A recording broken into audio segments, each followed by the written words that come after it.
പ്രിയപ്പെട്ട സുഹൃത്തുക്കളെ,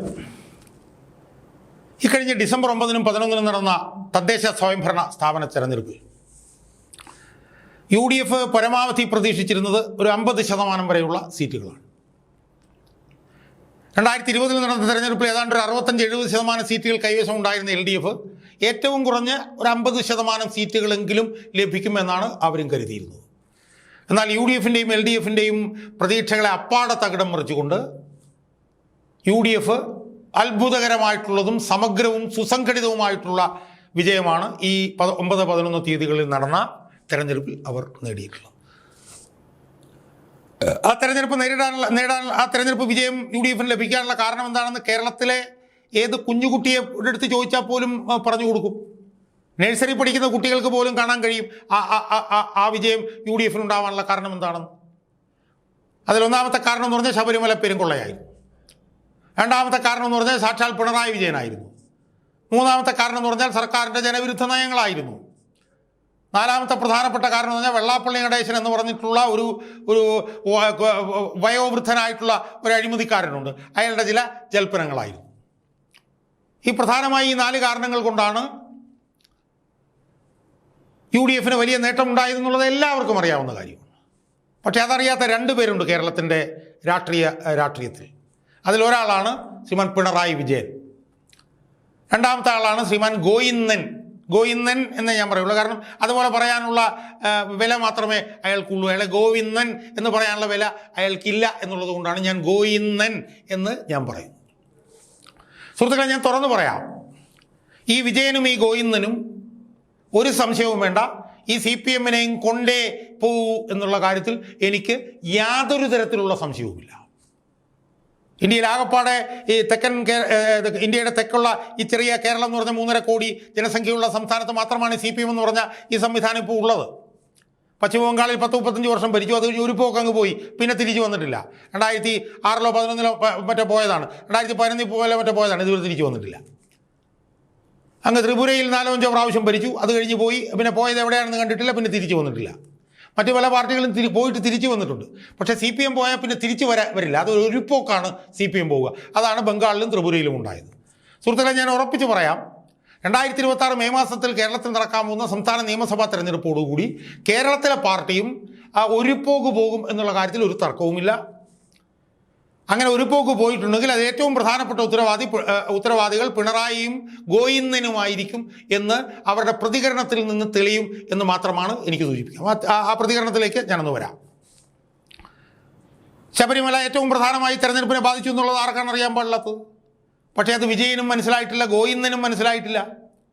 വിജയനും ഗോവിന്ദനും പറയുന്നത് അത് ബാധിച്ചിട്ടേ ഇല്ല എന്നാണ് അവർ പറയുന്നത്. അതാണ് അവരുടെ രാഷ്ട്രീയ പാണ്ഡിത്യം.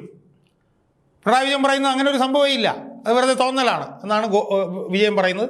വിജയൻ്റെ സഹോദരനായിട്ടുള്ള ഗോവിന്ദനും അത് തന്നെയാണ് പറയുന്നത്. CPM-ൻ്റെ ഉന്നതരായിട്ടുള്ള 2 നേതാക്കന്മാർ ജയിലിൽ കിടക്കുന്നു, അവർക്കെതിരെ നടപടിയില്ല. A. പത്മകുമാർ ജയിലിലും CPM-ലെ ജില്ലാ കമ്മിറ്റിയിൽ ഒരുമിച്ച് പ്രവർത്തിച്ചുകൊണ്ടിരിക്കുകയാണെന്നാണ് ജിൻഡോ ജോൺ എന്ന് പറഞ്ഞ ചെറുപ്പക്കാരൻ പറയുന്നത്. അപ്പോൾ അവർക്കെതിരെ നടപടിയെടുക്കാത്തത് എന്തുകൊണ്ടാണെന്ന് ചോദിക്കുമ്പോൾ അവരെന്ത് കുറ്റമാണ് ചെയ്തത് എന്നാണ് ഗോവിന്ദൻ എന്ന് പറഞ്ഞു കഴിഞ്ഞിട്ടുള്ള ഇയാൾ ചോദിക്കുന്നത്. എന്ത് ചെയ്യും നമ്മൾ? അത്രയ്ക്ക് വിവരമേ അയാൾക്കുള്ളൂ. ദേവസ്വം ബോർഡിൽ സ്വർണം ചെമ്പാക്കിയത്, അതിന് പ്രധാനമായും നേതൃത്വം കൊടുത്തത് A. പത്മകുമാറാണെന്ന് 1-ലധികം റിമാൻഡ് റിപ്പോർട്ടുകളിലുണ്ട്. ഈ കഴിഞ്ഞ ദിവസം SIT കൊല്ലം വിജിലൻസ് കോടതിയിൽ സമർപ്പിച്ച കസ്റ്റഡി അപേക്ഷയിലും ഈ ഗൂഢാലോചനയിൽ A. പത്മകുമാറിന് ഗൗരവതരമായിട്ടുള്ള പങ്കുണ്ടെന്ന് പച്ച മലയാളത്തിൽ എഴുതി വെച്ചിട്ടുണ്ട്. പക്ഷേ ഗോവിന്ദൻ അത് മനസ്സിലായിട്ടില്ല. ഗോവിന്ദൻ പറയുന്നത് അതിനെക്കുറിച്ച് ഒരു ബോധം ഒരു വിവരം ആർക്കും ഇല്ലെന്നാണ്. ഇതാണ് ഗോവിന്ദൻ്റെ വിവരം. രണ്ടാമത്തെ പ്രധാനപ്പെട്ട പ്രശ്നം വെള്ളാപ്പള്ളി എന്ന് പറഞ്ഞാൽ കടൽ കിളവനെ കാറെ വലിച്ചു കയറ്റിയതാണ്. ആ കയറ്റിയത് കേരളത്തിലെ മുസ്ലിം സമുദായത്തിനും ഇഷ്ടപ്പെട്ടില്ല, കേരളത്തിലെ പാർട്ടി അണികൾക്കും ഇഷ്ടപ്പെട്ടില്ല. പക്ഷേ പിണറായി വിജയൻ പറയുന്ന കയറ്റിയതിൽ ഒരു കുഴപ്പമില്ല എന്നാണ് വിജയൻ പറയുന്നത്. അയാളെ കണ്ടാൽ ഞാൻ ഇനിയും കയറ്റും എന്നാണ് വിജയൻ പറയുന്നത്. എന്നാൽ ബിനോയ് വിശ്വം പറയുന്നത് താൻ ചിരിക്കും, കൈ കൊടുക്കും, പക്ഷേ കാറെ കയറ്റില്ലെന്നാണ് ബിനോയ് വിശ്വം പറയുന്നത്.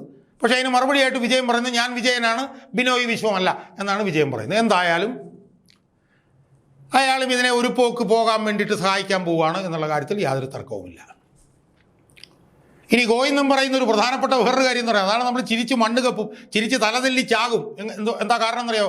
അയാൾ പറയുകയാണ്, UDF-ഉം BJP-യും തമ്മിലുള്ള ബാന്ധവമാണ് CPM തോക്കാൻ കാരണമെന്ന്.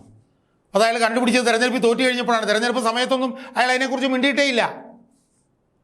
എന്നിട്ട് ഇയാൾ ഈ ഗോയിന്നൻ പറയുന്നത് 1000 ചില്ലാനം പഞ്ചായത്തുകളിൽ ഏതാണ്ട് 2, 3, 4 പഞ്ചായത്തുകളിൽ പിന്നെ കോൺഗ്രസും BJP-യും തമ്മിൽ ബാന്ധവമായിരുന്നു എന്നാണ് അയാൾ. എന്തൊരു വിവരം കെട്ടൊരു മനുഷ്യനാണ് ഇയാളെന്ന് ഞാൻ ചോദിക്കുന്നത്. 1000-നടുത്ത് പഞ്ചായത്തുകളുള്ള കേരളത്തിൽ അവിടെ ഇവിടെ 3-4 പഞ്ചായത്തുകളിൽ BJP-യും കോൺഗ്രസും തമ്മിൽ ബന്ധം സ്ഥാപിച്ചു. അതുകൊണ്ട് BJP കോൺഗ്രസ് ബാന്ധവം, അതാണ് CPM തോക്കാൻ കാരണം എന്ന് അയാൾ പറയുമ്പോൾ അയാൾ പറയുന്ന മരപ്പൊട്ടത്തരവും അസംബന്ധവുമാണ് എന്ന് കേരളത്തിലെ പാർട്ടി അണികൾക്ക് മനസ്സിലാകും. പക്ഷേ അയാൾക്കത് മനസ്സിലാവില്ല. എന്നിട്ട് അയാൾ അവസാനമായിട്ട് പറയുന്നത് എന്താണ്? അയാൾ പറയുന്നത് ശബരിമല വിഷയം ഞങ്ങളെ ബാധിച്ചിട്ടില്ല, കാരണം പന്തളം മുനിസിപ്പാലിറ്റിയിൽ ഞങ്ങൾ ജയിച്ചെന്ന്. ആലോചിച്ച് പോകും. 100 ചില്ലാനം മുനിസിപ്പാലിറ്റികളുണ്ട്. അതിലൊരു മുനിസിപ്പാലിറ്റിയിൽ BJP-യുടെ പടലപ്പിണക്കം കൊണ്ട് അവർ തോറ്റു. അതുകൊണ്ട് പന്തളം മുനിസിപ്പാലിറ്റി ഞങ്ങൾ ജയിച്ചു, അതുകൊണ്ട് ശബരിമല ഏറ്റിട്ടില്ല. വേറെ ഏതൊക്കെ വാർഡുകളിൽ ഞങ്ങൾ ജയിച്ചു, അതുകൊണ്ട് ശബരിമല ഏറ്റിട്ടില്ല. ഞാൻ പറഞ്ഞൊന്ന് ആലോചിച്ച് നോക്ക്. EMS-ഉം VS അച്യുതാനന്ദനും നയനാരും CH കണാരനും ഒക്കെ ഇരുന്ന കസേരയിലാണ് ഈ ഗോവിന്ദൻ കയറി ഇരിക്കുന്നതെന്ന് നമ്മൾ ആലോചിക്കണം. കുമാരനാശാരി ഇരുന്ന കസേരയിൽ വെള്ളാപ്പള്ളി നടേശൻ ഇരിക്കുന്നത് പോലെയാണ് EMS ഇരുന്ന കസേരയിൽ ഗോവിന്ദൻ കയറിയിരിക്കുന്നത്. അതുകൊണ്ട് സുഹൃത്തുക്കളെ ഞാൻ കൂടുതലൊന്നും പറയുന്നില്ല. എന്തായാലും കോൺഗ്രസ്സിന് മഹാഭാഗ്യം, അവർക്ക് വലിയ ഭാഗ്യം വരാൻ പോകുന്നു. ഈ മണ്ണും ചാരി എന്നോ പെണ്ണും കൊണ്ടുപോയി എന്ന് പറഞ്ഞ പോലെ ഒരു പ്രവർത്തനവും നടത്താതെ അവർ പഞ്ചായത്ത് തെരഞ്ഞെടുപ്പിൽ എന്ത് പ്രവർത്തനമാണ് നടത്തിയത്? അവരുടെ നേതാക്കന്മാരെല്ലാം പിന്നെ രാഹുൽ മാങ്കൂട്ടത്തിനെതിരെ സംസാരിച്ചുകൊണ്ടിരുന്നു. എന്നിട്ടും അവർക്ക് നല്ല ഭൂരിപക്ഷം കിട്ടി.